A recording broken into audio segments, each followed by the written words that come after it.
buntag. Pasalamat ta sa atong mga prayer request nga nag-gather mga igsoon and thinking of big things, considering that our God is big. And it is expanding our psychological wallet, mga kaigsunan. No? Importante kayo nga kanabitang dili nato tugutan nga isuppress ta sa problem kanang mga present situation nga makita nato sa atong kinabuhi. Nga dili nato imagine ba how big our God is. Kay kung kay bawo na gyud ta unsa kangilngig o kadato ang atong amahan. Mga igsoon, ambot lang unsa imong i-desire sa kinabuhi. Dato si Daddy. Amen. My daddy is rich. Muna nindot kayo. Okay? So, padayon ta sa atong the book of Psalms. Naan na ta mga kaigsunan sa Psalm 18. And let's all stand. Mag-pray ta mga igsoon. Our gracious Heavenly Father, thank you, Lord, for this morning. Thank you for the strength that you have given to us, O God. And thank you for this opportunity nga makapadayon mi sa pagtuon sa book of Psalms. Before me muhatod sa mga pag-ampo diha kanimo, O Lord, tagaay mig wisdom to understand your message. And please help me, empower me sa pagwali sa imong pulong, Lord, nga ikaw gyud ang mo istorya, gamita ang akong baba, gamita ang akong tibuok nga lawas karon, Lord, sa pag-deliver sa imong mensahe. O tuguti, Lord, nga andam ang among kasing-kasing sa pagpaminaw para sa imong himaya, Lord, kini among giampo in Jesus' name. Amen. You may take your seat, please. Psalms 18. The title of this message is The Lord is my rock and my fortress. Part number 1. The Lord is my rock and my fortress. So kung imong imaginon nga ang Ginoo ang imong bato, patukuranan, siya ang imong taguanan sa panahon mga kaigsunan nga atakihon ka sa kaaway, unsa ka safe ang imong feelings, no? Mo na'y giingon mga kaigsunan, hamugaway ang kinabuhi. No? Pagkahamugaway sa kinabuhi. Mo na'y pangutana, unsay opposite sa hamugaway? No? Simple na kayo, ilisan na nimong hamog o simog. Opposite na na. Simog away. Nawa na ang pagkahamugaway sa kinabuhi. So, in these Psalms for public worship, the psalmist praises God for delivering him from all his enemies, including Saul. Makita na to mga kaigsunan, unsa kagrabe ang paggukod ni Saul kang David. And he regards his deliverance as God's reward for living righteously. Kung giunsa siya pag-deliver sa Ginoo, luyo sa mga naggukod niya, mga igsoon, unya ang kana ramang paggukod, dili kay paninglon siya, dili kay kasab-an siya, kundi patyon siya. Grabe kayo ang kinabuhi ni David before, sa iyang kinabuhi, mga kaigsunan, unsa ka sakit nga hasta ang iyang pamilya gigamit sa pag-atake sa iya. No, kung naatingali ipa-experience sa ato diri sa kinabuhi ni David sa quality sa atong pagtuo, wa na mga igsoon. Wa na. Di nakakapadayon, di nakaka-move forward. Kung dili mangandoy na ka nga patya na lang ko, Lord. Mao nay mahitabo. Pero si David, mga kaigsunan, maka-learn ta sa iyahang faith diri, maka-learn ta giunsa man niya iyang kinabuhi luyo sa mga mga nag-persecute niya, luyo sa iyang problema nga giatubang sa kinabuhi, mga kaigsunan, and sa gidakon sa iyahang responsibility. Kay usay lisod kaayo ba nga dako kay kag responsibility unya daghan kay kag kaaway, nya nainsakto gyapon nimo ang imong pag-reign, pagdo sa imong responsibility. Di ba? Kasagaran mga kaigsunan, himuong reason ang problema nganong di nimo madu ang imong responsibility. Himuon nimong reason ang mga tao nga nagsamok-samok sa imong kinabuhi nga wala nimo na accomplish ang imong duties. But not kang David, mga igsoon. So dunay tulo ka butang atong isgutan karon kabahin aning message nya sumpayan nato sa sunod Sabado. Number 1, David's delight. Unsa may kalipay ni David, mga igsoon, sa iyang kinabuhi? Nganong nakasagubang man siya sa mga persecutors? Nganong iya mang na-overcome ang mga problema sa iyang kinabuhi? Now, David expresses his deep love for the Lord. Mao ni ang iyang sikreto. Ang gilawmon sa iyang gugma ngadto sa Ginoo. So atong pangutanon na atong kaugalingon karon. Do you love the Lord? How deep is your love? Unsa kalawom ang imong gugma sa Ginoo? Kay sayon man kayo sultion, mga igsoon, I love you. Dali ra kay na, I love you. Pero kung imo nang i-perform ang love nga imong giingon, mahibaw-an na to nga pulong ra di ay. Mahibaw-an na ito kay kaning gugma manggod through thick and thin. Naa kaharuhay og kaning kalisod, ang gugma naa.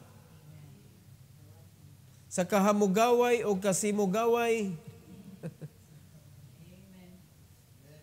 ang gugma mao'y nagkupot sa pamilya. Abnormal ba sa ning way away-away oy?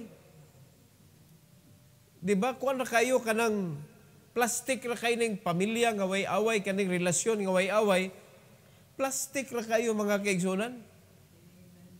Di ba? Dili tinuod kana mga makaingon gyud tag tinuod gyud ang too good to be true. Bati ang relasyon nga way lalis. Pero nganong di man siya mabungkag? Because of love. Tungod sa gugma, mga kaigsunan. Now si David gi-express niya ang gidakon, ang gilawmon, ang kalig-onon sa iyang gugma sa Ginoo. In verse number 1 to verse number 3, ingon sa Bible, I will love thee, O Lord, my strength. Tanawa na gunang yun sa niya express ang Ginoo, mga kaigsunan. Higugmaon ti ka, Lord, nga akong kusog. So kung mayong ka, kaning relationship sa husband and wife, kay ba magyunta nga ang babae is the weaker vessel. Pero sultian ta mo, mga kaigsunan, di ni mo mabasta-basta ang kusog sa usa ka babae. Kay kung kita'y padado na ilang pagdala sa ilahang adlaw-adlaw nga paglakaw, mga kaigsunan, makaingon ta bugata ba dahil ni mong bag. Unya yano ra kay nilang gida kay gisabit ra diri anaw.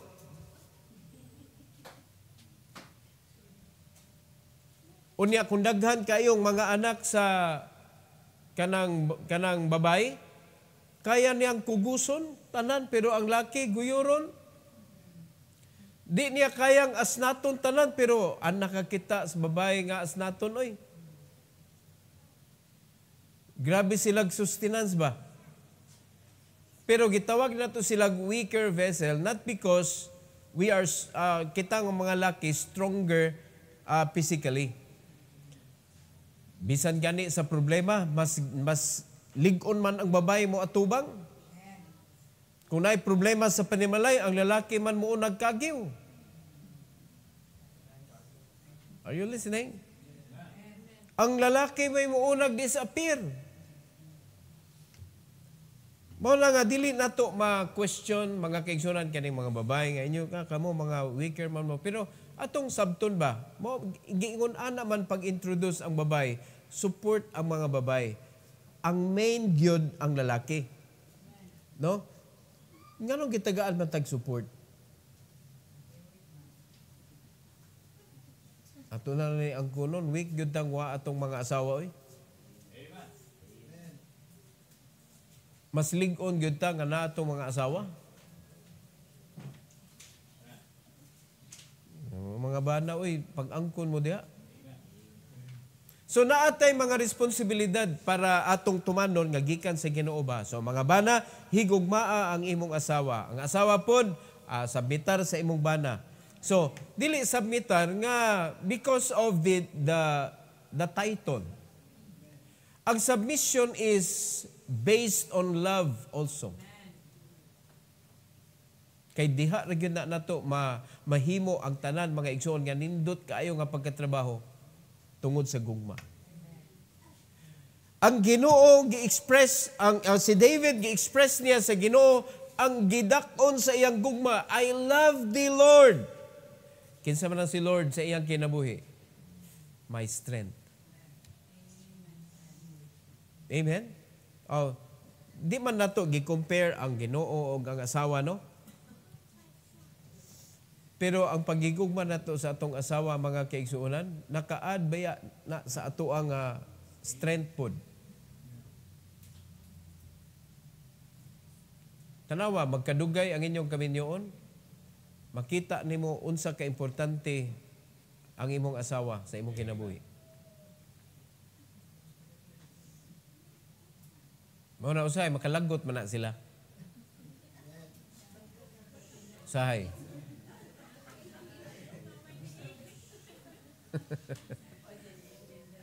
Lagi niligkas gyud. Amen. Usay makalagot na sila. Pero dapat masayod sad ta nga sa ilang kinabuhi makalagot pud ta. Amen. O tanawa mas daghan. Because in this world atong i-accept mga kaigsunan, walay perpekto anang kalibutan na. Usa ka adlaw masipyata. Pero ang nakanindot manggod sa dihang si David nag-express sa iyang gugma sa Ginoo, ang Ginoo never gyud mo fail. Mo nakita mga igsoon, ang atong pagigugma sa Ginoo dapat dili nato bitaw kanang atong kanang kontrolon nato atong higugma sa Ginoo di na pod. Ingon na ba because He never fails. Muhigugma magita na mo pakyas. Away bati. Bisag kay baw na nga ang away bati. Mag-away gyapon. Di ba? Ang Ginoo, there's nothing wrong with Him. Mao na nga dapat ang pag-express nato sa gugma sa Ginoo sama sa pag-express ni David sa Ginoo, mga kaigsunan sa iyang gugma. Wala ba'y barbahar ba? Very strong. Unya, lawom kaayo ba ang kanabitang pundasyon sa iyang gugma, mga kaigsunan? Di gyud maiswag. Bisan pa sa iyang kinabuhi nga, daghan nagluto sa iya, daghan gusto mo daot siyang kinabuhi, mo patay niya, pero wa gyud niya gidamay ang Ginoo, mga igsoon, sa mga panghitabo sa iyang kinabuhi. Nagpabilin ang iyang gugma sa Ginoo. Di pareha nato ba? Kusog kita mangitag damayon. Muna kita, gitawag kita, tinuod, mga pagan kita, kay kusog kita mamagan og mga tao. Kita mo'y tinuod nga kusog kay mo pagan ba og mga tao ba sa atong kasuko. Ang atong Ginoo, mga kaigsunan, di lang ginato masabtan ang iyahang mga plano sa atong kinabuhi ba. Mana ato siya isa likway, pero ang Ginoo never go siya mapakya sa atong kinabuhi. Grabe ang iyang protection nga mahatag sa atoa. Grabe ang iyang provision nga iyang gi-prepare og nahatag na sa atoa. Pero nganong ato magyud siya isalikway once in a while sa atong kinabuhi. Pangutanan niyo kaugalingon na kamura may makatubag. Nganong ato man siyang isnabon sa panahon sa panimbahon. Nganong ato man siyang bungulan panahon sa matag adlaw sa atong devotional. Nganong trangkahan man nato siya sa atong portahan. Di man nato siya pasudlon. Nga niabli na matataniya sa dihang nanuktok siya. Ato naman siyang gidawat sa atong kinabuhi. And now we are saved, enjoying the pleasure of being saved. Pero nga nung ato magsirad-an usahay ang Ginoo, nga Lord, ayaw sa Lord, ako sa'y magbuot ron sa akong kinabuhi. Ang kamo nakasabot mo, ana, akong gipasabot. Nga nung ikaw naman ang nagmaniobra sa mong kinabuhi without the guidance of the Lord. Ma-question ang atong gugma sa Ginoo, mga kaigsunan. Ma-question atong gugma sa Ginoo. Si David, grabe, laom kay iyang gugma sa Ginoo, ligon kaayo. In verse number 2, nga naman, daray, the Lord is my rock and my fortress and my deliverer, my God, my strength, in whom I will trust, my buckler and the horn of my salvation and my high tower. Usay kuwang. Mo ni reason nga nung love kanyang Ginoo kay God was His everything. Is God your everything today? Ginoo ba'y everything nimo? Na kung wala ang Ginoo, mura na kag may pagmamatay na lang. Kung wa ang Ginoo. Pero lahi man ang mga tao ron. Kung mawad ang trabaho, may pamamatay. Kung buwagan ko sa akong asawa, may pamamatay. Matapaw ra magkaayo ang dagan sa kinabuhi sa mga tao karon. Mawad-an kag mga object or mga something bas kinabuhi nimo nga pwede bitaw nga mapalit ra nimo sunod, except sa asawa, of course, they are not for sale. Di ba? Pero usahay ka ng mawad-an ka o ka ng mga kabtangan, mura na kag mamatay. Pero, wag yun nimo gi-realize ba? Kapila na nimo giwagtang ang Ginoo sa imong kinabuhi, lipay lagi ka.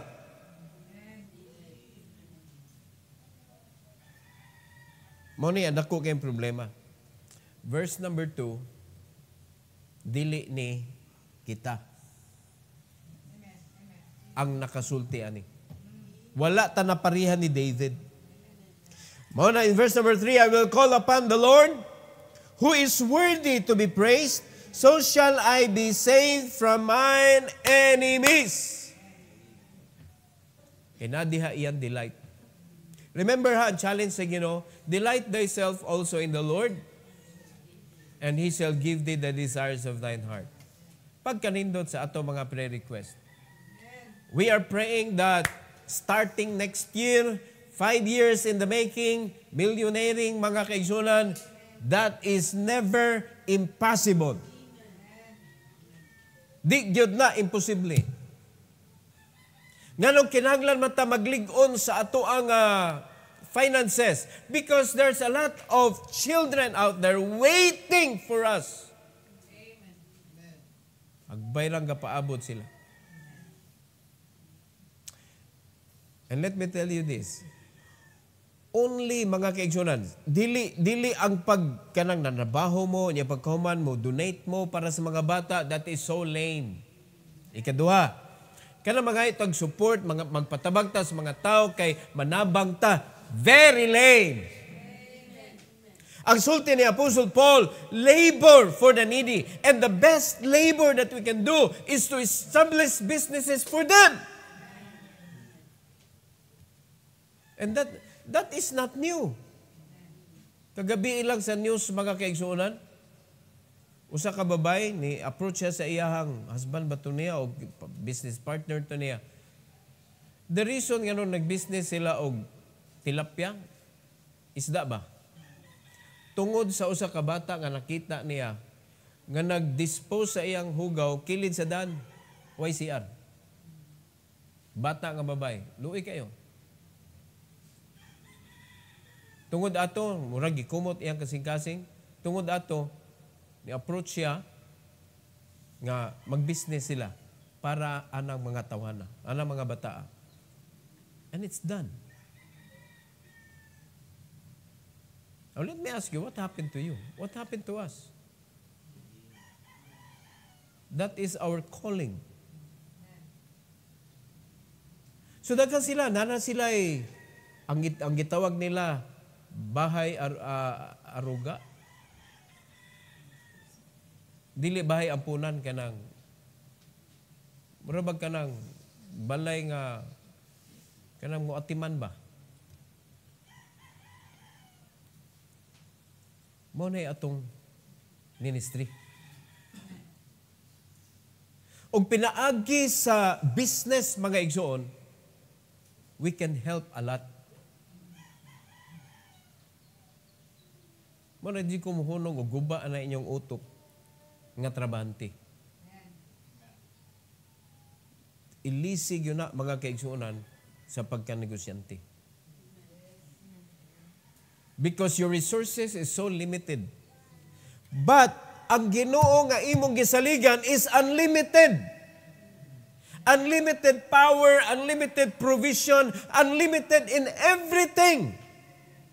So that we could serve Him by helping people. Unlimited. Pero nga nung ato magtugutan nga atong kinabuhi, mabutang diha sa mga limited things. Di ba? Mo na makita sa mga desire pa lang nimo mga igsoon, makita na nga kanilang kay nag-agad ka sa imong psychological wallet. Nag-agad ra kag unsay kaya nimo. If you believe in God and if you're serving God, mag-agad ka dapat kung unsay kaya sa Ginoo. Ayaw pag-agad kung unsay kaya nimo. Kay nanginsulto ka sa Ginoo nga nagtawag nimo. What is your delight? Ang imong delight ba ang paglipay sa Ginoo? Mo na importante. Ang akong kalipay, ang paglipay sa Ginoo. That's delight, mga kaigsunan. So say promise sa Ginoo, I will provide. I will provide. Number 2, David's distress. Naay problema, oy. Tayo pa, na-distress na ba mo? Nakasuway na mo nga pirti, grabiha, huutas kinabuhi. David, murag wata ka, kuha na ni, watas kumingking. Aning iyang problema, mga kaigsunan. Tanawa ha? Tanawag, pare-pareha ba mo og experience ni David? Tanawa, verse 4 to verse number 6.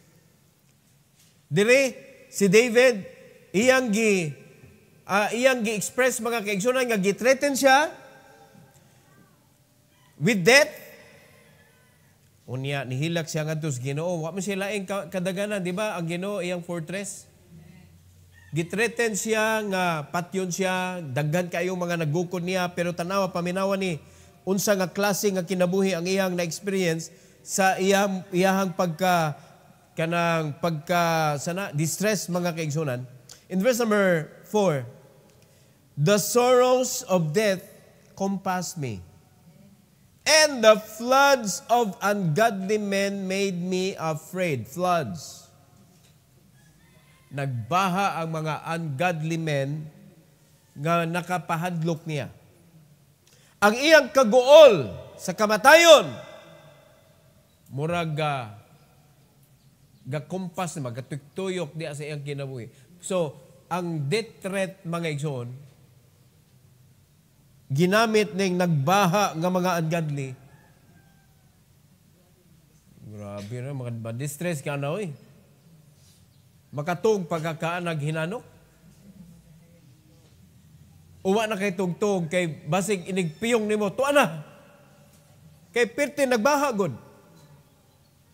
Verse 5, the sorrows of hell compassed me about.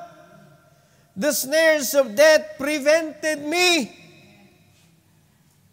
Naay litag sa kamatayon nag-prevent mga kaigsunan. So kung ikaw, imagine na ibutang imuhang tiil sa sapatos ni David, mugawas pa ka sa inyong bay? Mugawas pa ka? O imo ipautro na imong dagway?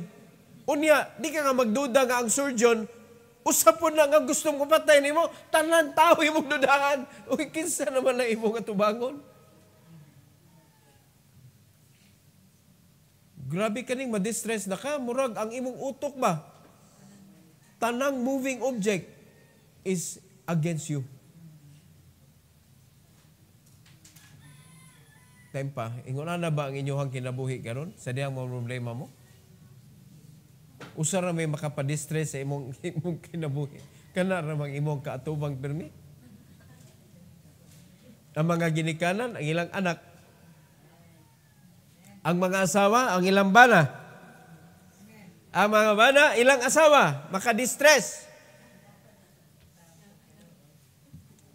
Napakapinan pa ni Manny, ni isa pa, ni Judith.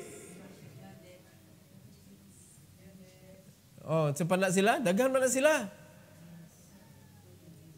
Judith, si Maningilay. Judith sa mga bills. Oh. Mo apil-apil pa na.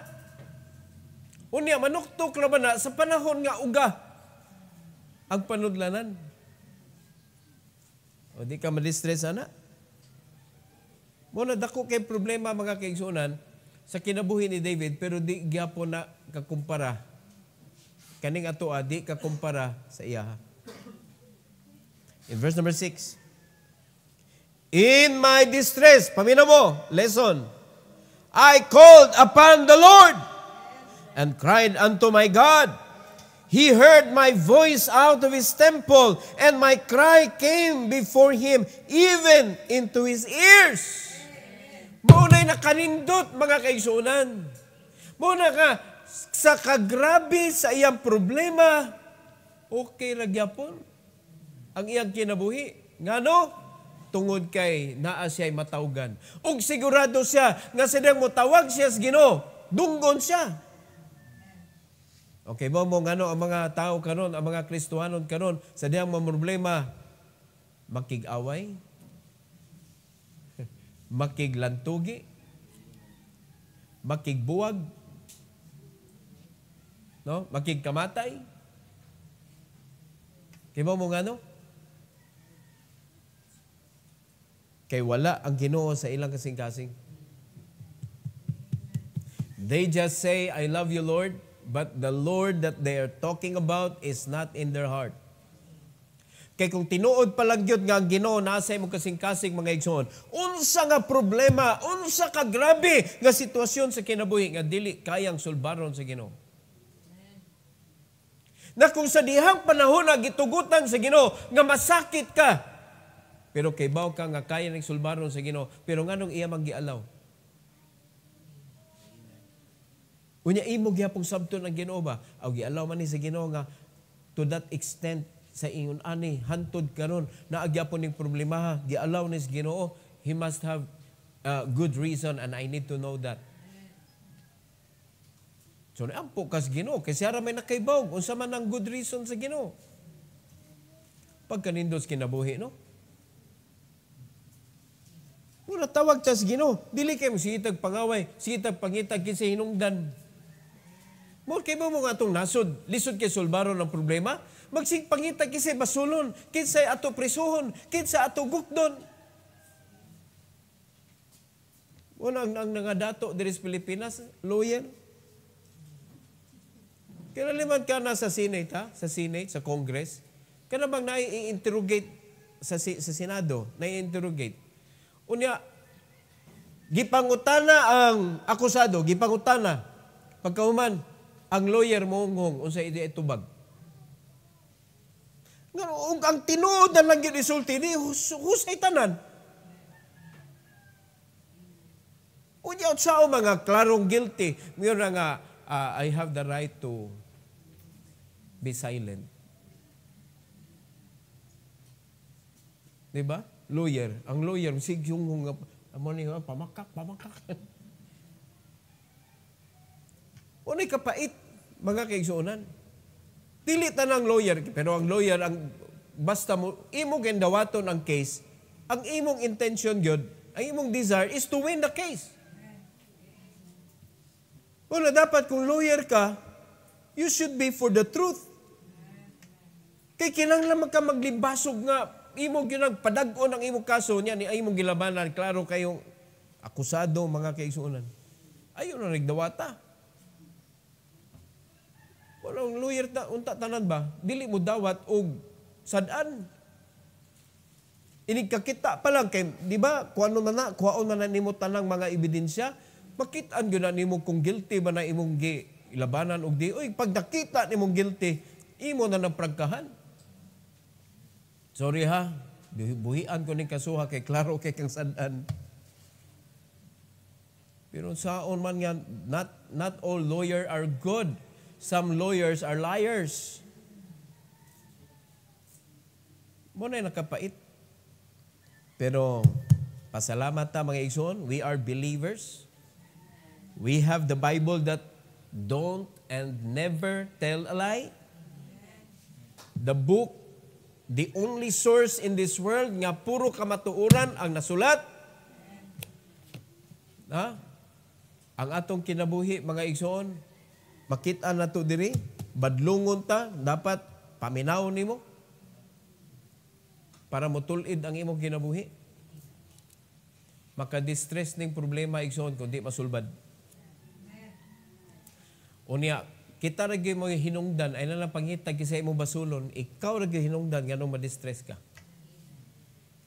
Kamo mga asawa na distress mo kay inyong makita imong bana ang iyang failures. Ang pangutana, ikaw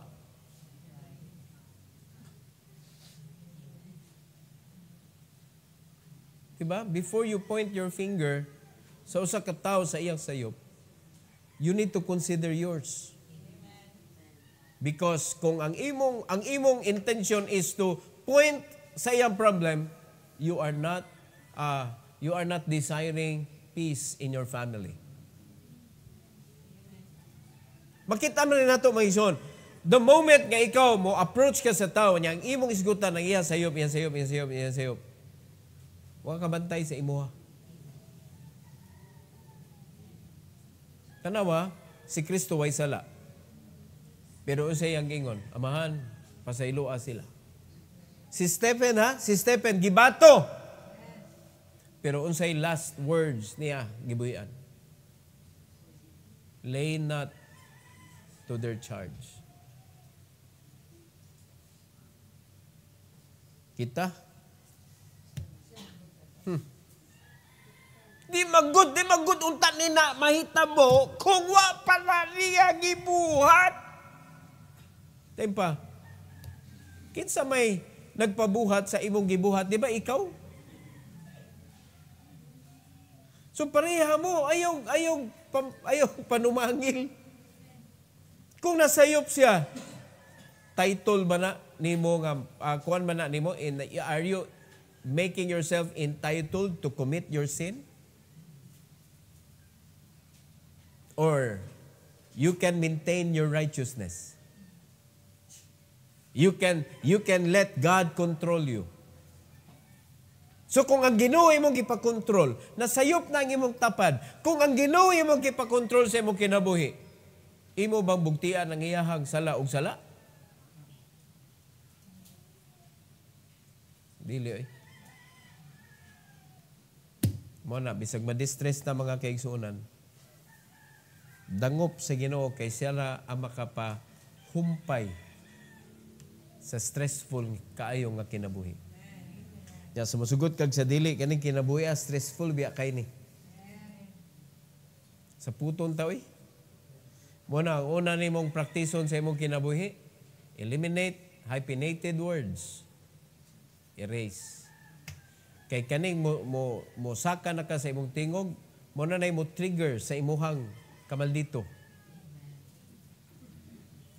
Pero kung imo na makontrol ang imuhang pag-deliver sa word, mga igsoon, it will boil down dito sa imong kasing-kasing. Unya ang magpatigbabaw is patience, long-suffering. Ang fruit of the Spirit, mao'y manggawas. Pero kung tugutan nimo nga pabutho nimo imong kasuko, ang bunga sad sa unod, mao'y magpatigbabaw sa imong kinabuhi. Asway ninyo, asway. Kana maglagot mo ba? Naabitay nagpabadlong. Unya, maglagot ka niya. Imong paundayunan, imong kalagot, tanawag asa kadadunan na. Pero kung tugutan nimo nga ang mo control nimo ang Holy Spirit, tanawag asa kaniya dadon. Nindot kayo. Mo na si David, ang iyang gitawag ang Ginoo because he knows nga ang Ginoo lang mo'y makahusulbad sa iyang problema. Lastly, for this morning, David's descendants. Makaingon ba ka nga naapil ka sa iyang descendants? Kaya risitag kuan nga nindutang mapariha ko ni David. Si David maguna, lisod kayo. David is David, me is me. Pero kung inon ti ka karong kabuntagon mga kaigsunan nga pwede nimo mapangayo sa Ginoo kay nalinya na ta ngadto sa kaliwatan ni David. We became now also connected na ta sa iyang sa iyang lineage. Na connected na ta ngadto kang David. What a claim. Sa ato pa di ay pastor, kuan na ta kanang kaliwat na ta sa mga royal family.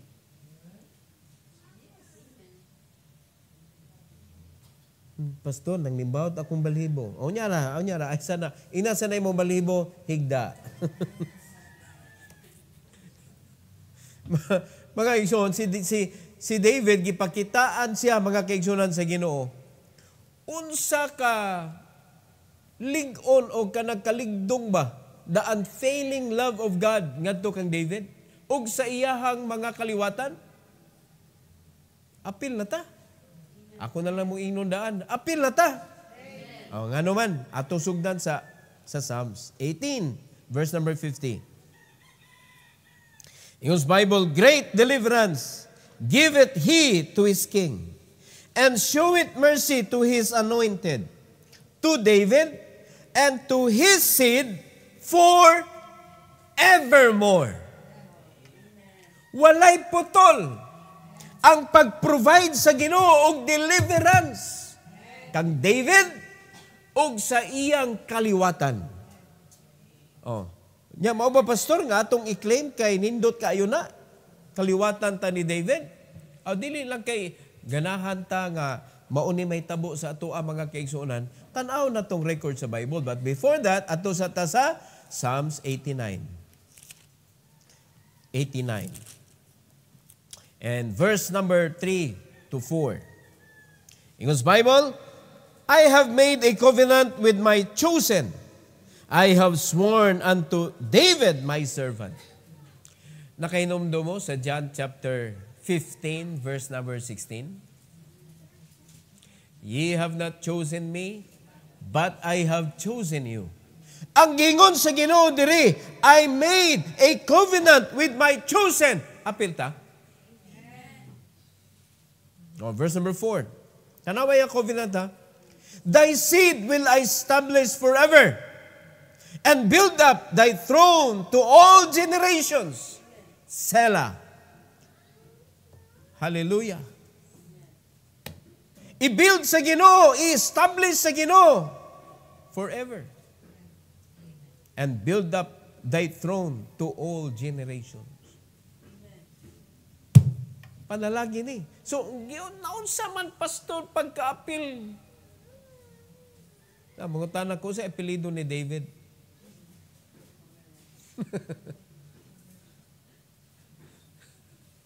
Available to all. Available to all family names. Pero, tanawa, giunsa sa Bible, mga igsoon, nga nahimot ang apil sa iyang kaliwatan. Matthew chapter 1. Matthew chapter 1. Diin man ta nakakonect. Mga igsoon, tanawa, asa ta nakakonect. Unya, dudahan pag yun ganin nimo, ambot na lang yun nimo. Matthew chapter 1, 1 and 2. The Bible says, the book of the generation of Jesus Christ, the son of David, the son of Abraham. Abraham begat Isaac, and Isaac begat Jacob, and Jacob begat Judas and his brethren. Tanawa, hinumdumi ni ngalan David and Jacob. So, nalinya diha, mga igsoon, ang kaliwatan ni Jesus Christ. At duta sa Luke chapter 1. Luke chapter 1. 30 to 33. The Bible says, "And the angel said unto her, Fear not, Mary, for thou hast found favor with God. And, behold, thou shalt conceive in thy womb, and bring forth a son, and shalt call his name Jesus." Asa nakakonect ang gigamit sa Ginoo nga kaliwatan? David and Jacob and Abraham, no? Verse 32, "He shall be great and shall be called the Son of the Highest, and the Lord God shall give unto him the throne of his father David." Verse number 33, "And he shall reign over the house of Jacob forever, and of his kingdom there shall be no end." Si kinsa? Jesus Christ. Nganong nakonektar mata kang David? Because of Jesus. Because of Jesus. Jesus Christ died for our sins, and after 3 days, sa diyang nabanhaw siya, salvation is available, and we accepted the Lord Jesus Christ in our heart, and He promised that I will never leave thee nor forsake thee. And He promised, mga kaigsunan, that He will live within us. He promised that He will save us. He promised that He will bring us into His kingdom. We are now belong to a royal family. Amen. And that family will endure forever. Promise na sa Ginoo. Pagkanindutan ni atong kinabuhi, mga kaigsunan, unya imo na ng imong tugutan, mga igsoon, nga buling-bulingan ka sa yawa anang poverty. Buling-bulingan ka sa yawa anang dishonesty. Nga ang atong amahan honest man. Buling-bulingan ka sa yawa anang mga fruit of the flesh, mga kaigsunan. Nga naa naman tayo fruit of the spirit nga dapat mo'y atong ipakita. Are you listening? Muna nindot kayo, mga igsoon, nga makaingon po ta, like David, "The Lord is my rock and my fortress." Siya ang akong patukuranan, siya ang akong taguanan sa panahon nga ako na ay mga kaaway, problema. Siya ang akong pasilunganan. Siya ang akong tungtunganan. Pindutas kinabuhi na to eh. Unya imo lang isalikway, mga igsoon, tungod sa imuhang mga mini nga mga pangandoy. Now, sa may drive sa imong una-una karon, are you driven by what you have learned in this world, or you are driven by what you have learned in this book? Tugot-tigot nga i-drive ka unsay nasulat diri, di ba? Mausab na imong kinabuhi. Mausab imong desire, mausab ang imong panlantaw sa kinabuhi ug sa kalibutan. Di na ka magsigig panaway sa kalibutan, sa lawayon magyuna. Kano sa man matarong ang kalibutan igsoon? Nga nung si tagpanaway. Nga na aman diha ang panuway. Di ba? Kita, giluwas ta sa Ginoo to make a difference in this world. To show the difference. To show righteousness in the middle of wickedness. Ipakita ang kahayag, tunga-tunga sa kangit-ngit. And how can you show the light if you are living a wicked life? Ayog sugot, mga kaigsunan. Muna, makasa ta tungod na distress ta. O ang sala, muna yung makapadistress na tugsamot. Wa man nangita, again, I will tell you this, mga kaigsunan, para di mo ma-discourage ba. Wala nangita ang Ginoo perfect because He knows. Nga bisag unsaon pa niya, mga kaigsunan, og sulti nimon, you are still in your old nature. Napaka sa imong unod. Mahimo na tang 100% perfect kung biyaan na ni natong unod nato, mga kaigsunan. Mo nang iyang sugyot nato, Put off, put on. Maintain the righteousness of Christ. Samtang naapatid diri by reading His Word, by following His command, by serving Him, by staying in the church, by staying in Christ and allowing Christ to stay with us. Abiding is the key. Amen? Unya, ang pagtanaw na to, kung tinuod yun tang nag-abide, fruit. May yung pangitaon. Muna kung ikaw, Kristohanon ka, nyawa kay prutas, wa pa ka nag-abide. Kaya ang resulta sa abiding is fruitfulness. Fruitfulness yun. Unya, much fruit. Oh, mahimo kang disciple sa Ginoo. So, the lesson of David's life, mga kaigsunan, taghan pa kayo, no? Napata sa chapter 18, naghana pa niyo. Ang kinabuhi ni David is so exciting and you need to understand and you need to know him kay naata diha na konektan. Kaliwatan ta, mga kaigsunan. Atong kopyahon, atong kanang katunon, ang iyang kanang pamaagi sa pagkinabuhi niya, mga kaigsunan. Isip usa ka hari, ug giunsa niya pagatubang ang mga problema. Unsa ka grabe ang iyang pagtuo sa Ginoo, ug unsa siya kaadunahan. No, pait kay no? We are saved by faith, but we cannot live by faith. Yamiyon din ang mga Kristohanon, Pastor, I'm living by faith. Mabitaw na nga, di lang ko mangandoy ang mga dinagko nga mga kinabuhi. Oy, kanang kuan na good. Simple living ba? Kay we are just living by faith. Unsa day imuhang pagtuoan ng faith? According to the Bible, it is the substance of things hoped for. So, mo man ay mong gihope, so mo na inani mo. But if you're going to hope something bigger than what you can think of, if you're going to think the mission that God has given to you as a Christian, you will think more. You will desire more. Kaya nga naman, lapad kayong buluhaton. Daghan kayong rescuehunon. Daghan kayong tabangunon. Kunya, saan mo pag-rescue mga kaigsunan nga hastay mo kung galingon, maglisod, magka. Di ba? Ang mga usgon na nato ni, dagan sa itong utok mga igsoon. Ilubong na ng karaan, isulob na ng bago. And your new life, only the Bible is the guide. Read it, believe in it, live with it. Ikinabuhi gyud ang pulong sa Ginoo. Then you can see, mga kaigsunan, that the Lord also is your rock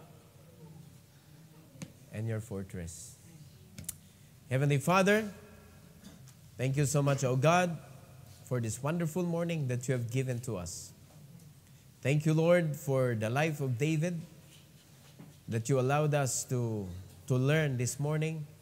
I pray, O Lord, that you will also bless us with that wisdom nga naa ni David, Lord.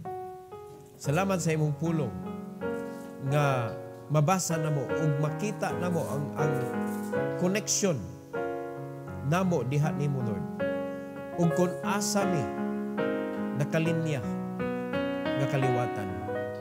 And thank you so much, O God, for the Holy Spirit nga maoy silyo sa among kaluwasan. Ug maoy teacher namo sa imong pulong, ug maupod ang tig-remind namo sa among mga nakatunan sa imong pulong, nga maoy muusab sa among kinabuhi para masibo mi sa imong buluhaton ug makapahimaya nimo, Lord, pinaagi sa pagpamunga. Salamat kay Lord nining kabuntagon nga kami makaampo sa mga prayer request na among gigather. I pray, dear God, that you will bless us, dear Lord, with the kind of faith nga makapamove sa imong power. Unite our faith this morning and help us to honor you, O God, as we pray. This is for your glory, O Lord. In Jesus' name.